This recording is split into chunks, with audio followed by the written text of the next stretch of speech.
Good morning students, आपका भगवान दास तोदी college के ऑनलाइन प्लेटफॉर्म में स्वागत है। मैं आपका इतिहास विषय में स्वागत करता हूं। हमारा जो टॉपिक चल रहा था वो बीए पार्ट थर्ड ईयर का जो विश्व इतिहास का जो हमारा पेपर है उसमें धर्म सुधार का चल रहा था। आज हम उम्मीद करते हैं कि ये धर्म सुधार वाला टॉपिक हमारा कंप्लीट हो जाएगा। ठीक है, हमारा टॉपिक है बीए पार्ट थर्ड ईयर का सेकंड पेपर धर्म सुधार। इससे पहले वाले जो वीडियो थे हमारे, हमने धर्म सुधार के कारण देखे थे कि कारण क्या क्या थे और उनके जो सुधारक थे वो देखे थे, और जो तात्कालिक कारण थे मार्टिन लूथर का जो योगदान था उनके बारे में हमने अध्ययन किया था। अब मार्टिन लूथर के अलावा और भी कई ऐसे विचारक हुए थे जिन्होंने धर्म सुधार में काफ़ी ज़्यादा काम किया। आज हम उनके भी देखेंगे और आपस में तुलनात्मक अध्ययन भी करेंगे, मार्टिन लूथर का, ज्विंगली का और आपके कॉल्विन का। ठीक है, मार्टिन लूथर के बारे में एक बात थी कल कि मैंने मार्टिन लूथर के जो विचार आपको बताए थे, मार्टिन लूथर के जो विचार थे वो आस्था का विषय थे कि भाई आप ईश्वर में आस्था रखो, आपका अपने आप आपको मुक्ति मिल जाएगी, आपके चर्च के आडंबरों में आपको विश्वास करने की इतनी ज़रूरत नहीं है। मार्टिन लूथर का मुख्य जो विचार था वो यही था। लेकिन जो चर्च के द्वारा जो निर्धारित 7 संस्कार थे, उन 7 संस्कारों में वो 3 ही संस्कारों को मान रहा था। ठीक है, 3 संस्कारों को उसने मान्यता प्रदान दी थी, को मान्यता इसने प्रदान की थी। 3 थे, एक तो था नामकरण,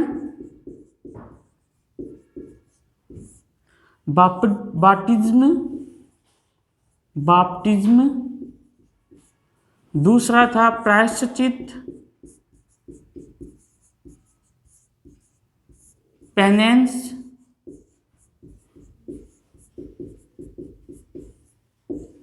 और तीसरा था पवित्र भोज,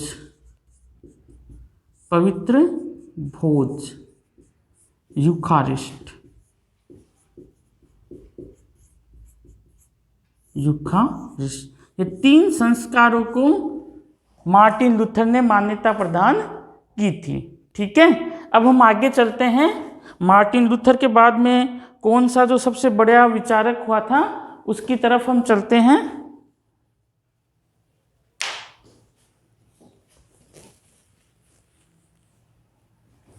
वो है ज्विंगली, ये स्विट्जरलैंड के थे।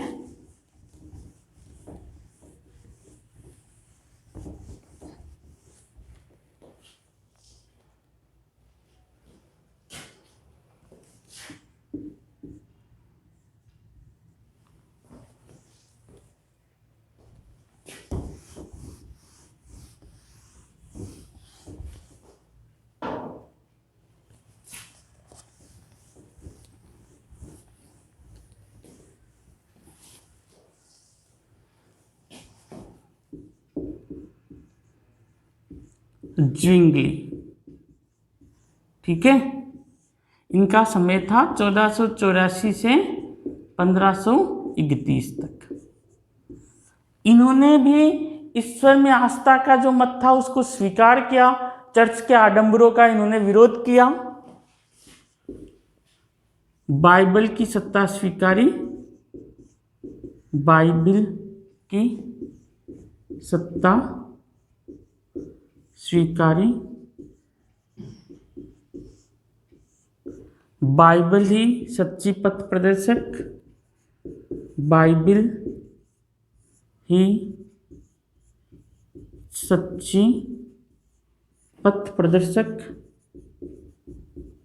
ये पवित्र ग्रंथ है ईसाइयों का जो कि ईसा मसीह ने लिखी थी। ठीक है, चर्च के आडंबरों का विरोध किया, चर्च के आडंबरों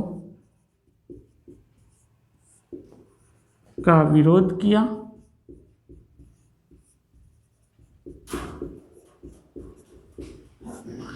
ठीक है। और साधारण एक जो प्रार्थना होती है उसके ऊपर उन्होंने एक साधारण जो प्रार्थना की जो पद्धति थी वो ज्विंगली ने बताई थी। ठीक है, सहज और साधारण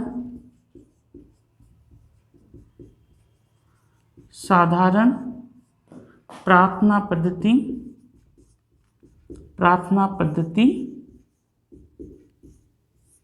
का प्रतिपादन किया।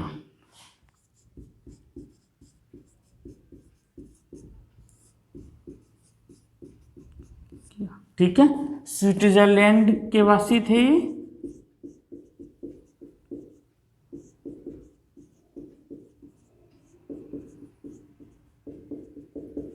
ठीक है, इनके लिए भी एक चीज हुई कि इन्होंने अपने धर्म में लोगों को शामिल करने के लिए एक हिंसक मार्ग भी अपनाया था। ज्विंगली के बारे में भी ये चीज है कि इन्होंने अपने मत से लोगों को दीक्षित करने के लिए कुछ हिंसक तरीके भी अपनाए थे। ठीक है, तो इसमें ये भी लिख सकते हो, इन्होंने हिंसक मार्ग का सहारा लिया था। हिंसक मार्ग का सहारा लिया था और इसीलिए इनकी मृत्यु हो गई थी। एक युद्ध में, गृह युद्ध हुआ था, उसमें इनकी मृत्यु हो गई थी। ठीक है, ये इनके विचार है, ज्विंगली के विचार। इसका आप स्क्रीनशॉट ले सकते हो बॉक्स में बनाकर ले लीजिए।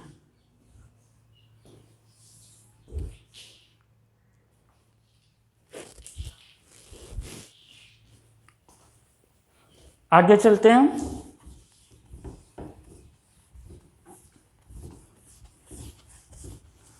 आगे दूसरे जो विचारक हैं वो है कोल्विन।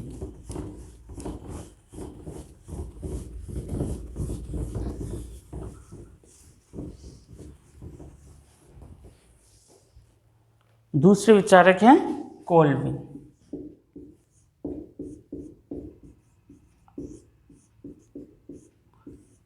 पहले ये फ्रांस में थे, फिर ये स्विट्जरलैंड चले गए।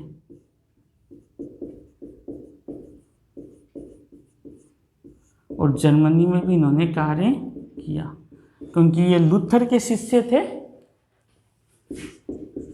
मार्टिन लूथर के शिष्य थे।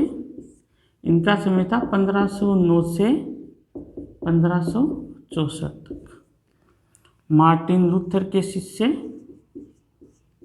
और जो प्रोटेस्टेंट धर्म था मार्टिन लूथर का, इसके बाद में कोल्विनवाद ही सबसे ज़्यादा पॉपुलर हुआ था।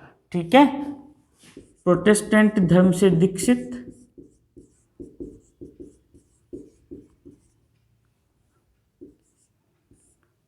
धर्म के अनुयायी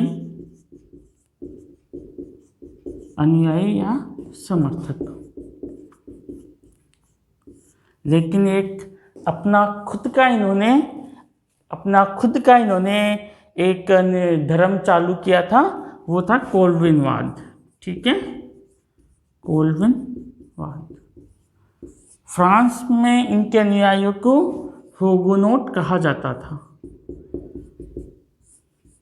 फ्रांस में जो इनके अनुयायी थे उनको 2 नंबर का प्रश्न आता है, हुगेनोट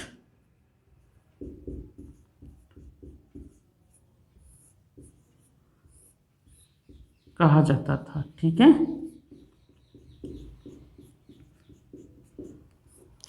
इन्होंने एक सिद्धांत दिया था कि भाई आप जो भी कर्म कर रहे हो, चर्च के जो आडंबर के जरिए आपको बताया जा रहा है कि आप ये कर्म करोगे तो आपको अपने पापों से मुक्ति मिल जाएगी। इन्होंने कहा कि आपको अपने पापों से मुक्ति की जो भी चीज़ें हैं वो पहले से निश्चित हो चुकी है। उससे यदि आपकी मुक्ति लिखा हुआ है पहले कि आपको मुक्ति मिलेगी तो मुक्ति मिलेगी, और नहीं है कि भाई मुक्ति नहीं मिलेगी तो आप कितने ही चर्च के आडंबरों को ध्यान में लगाओ, उनके चर्च के आडंबरों का यूज करो, आपको मुक्ति नहीं मिलेगी। ये सिद्धांत पूर्व नियति का सिद्धांत था, मतलब आपका जो भाग्य है वो पहले से निश्चित है, उसी के अनुसार आपके सब कार्य होंगे, आपको चर्च के आडंबरों में पड़ने की जरूरत नहीं है। ये भाग्यवादिता का सिद्धांत था। अब इस सिद्धांत से अकर्मण्यता बढ़नी चाहिए। ये सिद्धांत तो ऐसा है कि भाई यदि मेरे हिस्से में, मेरे भाग्य में राजा बनना लिखा है और मैं कुछ कार्य ही नहीं करूँगा, क्योंकि मुझे पता है मेरे रत्न में तो राजा बनूंगा पूर्व नीति के सिद्धांत के तहत, लेकिन मैं कुछ कार्य ही नहीं करूँगा और कुछ ही नहीं करूँगा, मैं कहाँ का राजा बनूंगा। तो इससे अकर्मण्यता बढ़ सकती थी। उन लोगों को लगा कि भाई हमारे हिस्से में यदि गरीबी है तो हम गरीब ही रहेंगे, हमारे हिस्से में अमीरी है तो हम कभी गरीब ही नहीं बनेंगे, तो अकर्मण्यता बढ़ सकती थी। लेकिन कोल्विन और कोल्विन के अनुयायी इतने ज़्यादा उत्साही लोग थे, उन्होंने समाज में अकर्मण्यता नहीं बढ़ने दी अपने सिद्धांत के बावजूद। ये इनकी एक तरीके की जीत थी। और इस सिद्धांत के ज़्यादातर अनुयायी व्यापारी वर्ग ही था, क्योंकि इन्होंने व्यापार की जो कई चीज़ें थी उनको मान्यता प्रदान की थी, जैसे ऋण का लेना और चर्च की सत्ता को नहीं मानना, ये जो भी चीज़ें थी ये व्यापार के लिए सूटेबल थी। तो उन्होंने व्यापार को ज़्यादा बढ़ावा दिया था और व्यापारी वर्ग जो था वो कोल्विन का अनुयायी बना था। ठीक है, तो लिख लेते हैं, इन्होंने पूर्व नियति का सिद्धांत दिया था। पूर्व नियति मतलब सब कुछ पहले से निश्चित है। पूर्व नियति का सिद्धांत, आपको कुछ भी करने की आवश्यकता नहीं है, सब कुछ पहले से निश्चित है।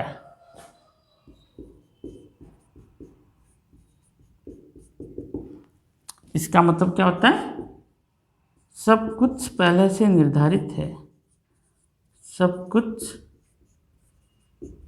पहले से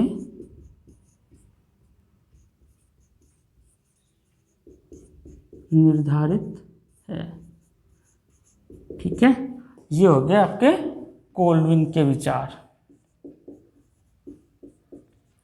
इसका भी आप स्क्रीनशॉट ले सकते हो और बॉक्स में इसको भी बंद कर सकते हो। ठीक है, ले लीजिए।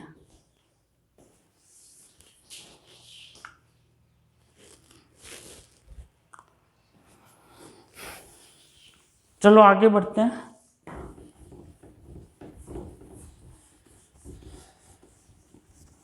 अब आते हैं हम एग्लिकनवाद में। एग्लिकनवाद का कोई विचारक नहीं है। एग्लिकनवाद जो है वो परिस्थितियों की जनित चीज़ें हैं, किस तरह से हुई उसके पीछे एक कारण है, वो कारण मैं आपको बताता हूँ। ठीक है, वो कारण ये है कि जो ब्रिटेन के जो राजा थे हेनरी अष्टम, वो अपनी पत्नी कैथरीन से तलाक लेना चाहते थे और अपनी प्रेमिका से शादी करना चाहते थे। ठीक है, इस तलाक को वो मान्यता चर्च के थ्रू दिलवाना चाहते थे कि भाई मेरे तलाक को मान्यता चर्च दे, क्योंकि पहले सबसे बड़ा धर्मगुरु चर्च ही होता था ईसाइयों का। पोप को ये डर था, क्योंकि जो कैथरीन थी वो जो फ्रांस का जो राजा था चार्ल्स पंचम, उसकी बुआ थी। तो उसे डर था कि यदि मैंने इसके डिवोर्स को इजाज़त दे दी, इसके डिवोर्स को मान्यता प्रदान कर दी, तो ये चार्ल्स है ये मुझे तंग करेगा, क्योंकि जो रोम की जो सुरक्षा जिम्मा था वो फ्रांस के अधीन था। तो उसने मना कर दिया। अब मना कर दिया तो हेनरी अष्टम ने अपनी पार्लियामेंट से एक एक्ट पारित करवाया। एक्ट था सुपरमेसी एक्ट। सुपरमेसी एक्ट, इसके तहत जो चर्च का जो प्रधान था वो पोप को न मानकर चर्च का प्रधान राजा को माना गया, न कि पोप को। ठीक है, ब्रिटेन के चर्च को। और ब्रिटेन के चर्च ने अपने संबंध रोम के चर्च से तोड़ लिए। ठीक है, और अब राजा प्रधान हो गया, उसने डिवोर्स को मान्यता प्रदान करवा दी। और जो पोप जिसका प्रधान था रोम के चर्च से, उन्होंने उनसे संबंध तोड़ लिए और अपने धर्म में उन्होंने काफ़ी चीज़ें जो प्रोटेस्टेंट धर्म की हुआ करती थी उनको उन्होंने अपनाया। इस पूरी जो सिचुएशन को एग्लिकनवाद बोलते हैं। क्या बोलते हैं? एग्लिकनवाद। ठीक है, इसके बारे में थोड़े की पॉइंट लिख लेते हैं हम।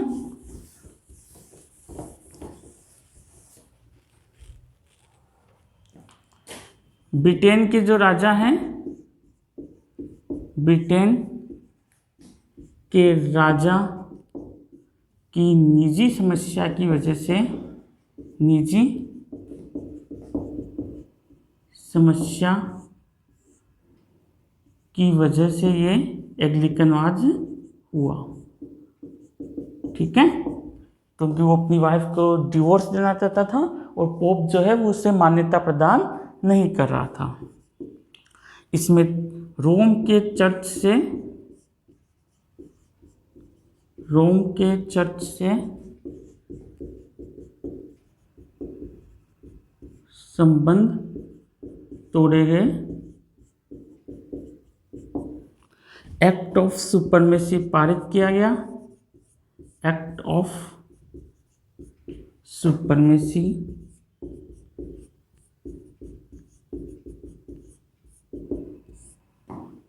पारित हुआ।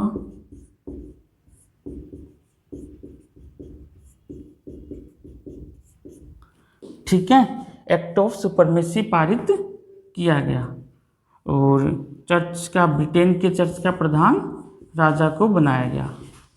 ब्रिटेन के चर्च का प्रधान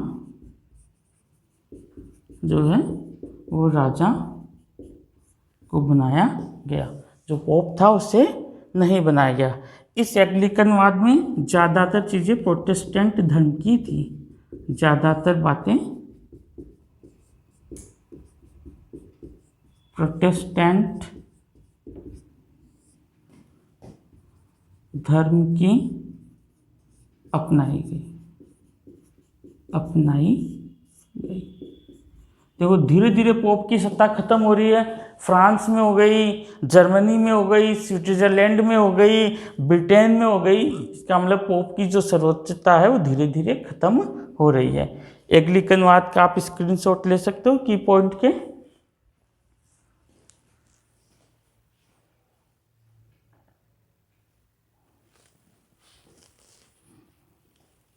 आगे चलते हैं हम।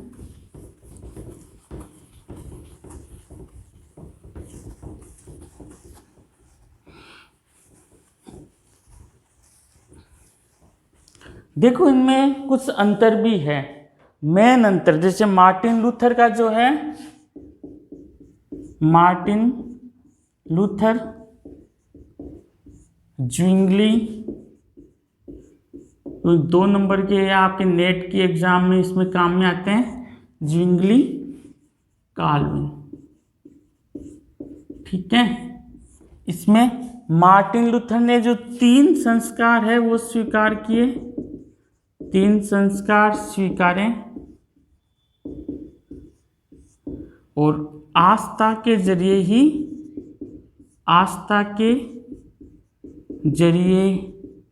ही मुक्ति का मार्ग इन्होंने बताया। मुक्ति का मार्ग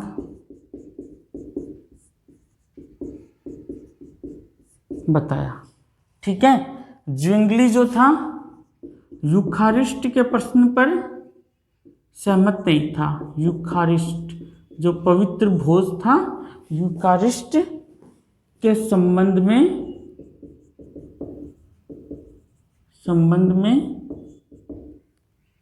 लूथर से भिन्न विचार।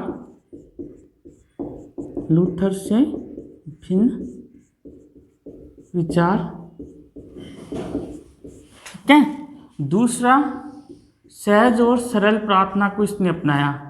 सहज व सरल प्रार्थना को अपनाया।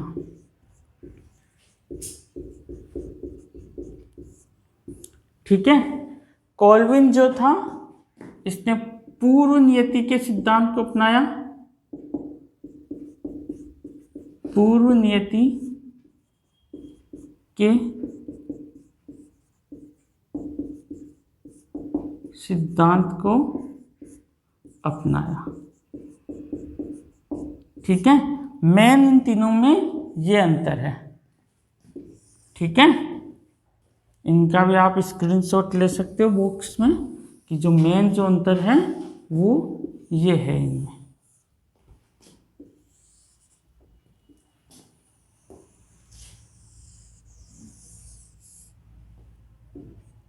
ठीक है, आप ले लीजिए।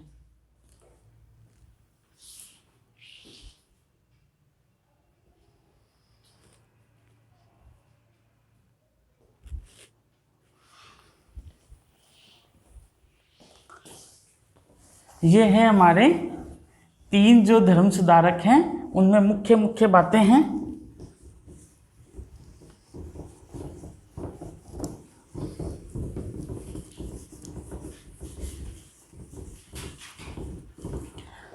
आप देख रहे हो कि ये पूरा यूरोप जो है वो धर्म सुधार की तरफ बढ़ चला है। एक प्रोटेस्टेंट धर्म अपनी अलग पहचान बना रहा है, नए नए विचारक इसमें आ रहे हैं, लोग इसी के अनुयायी बन रहे हैं, राजा वर्ग की, शासक वर्ग की तरफ से इसको सहायता मिल रही है।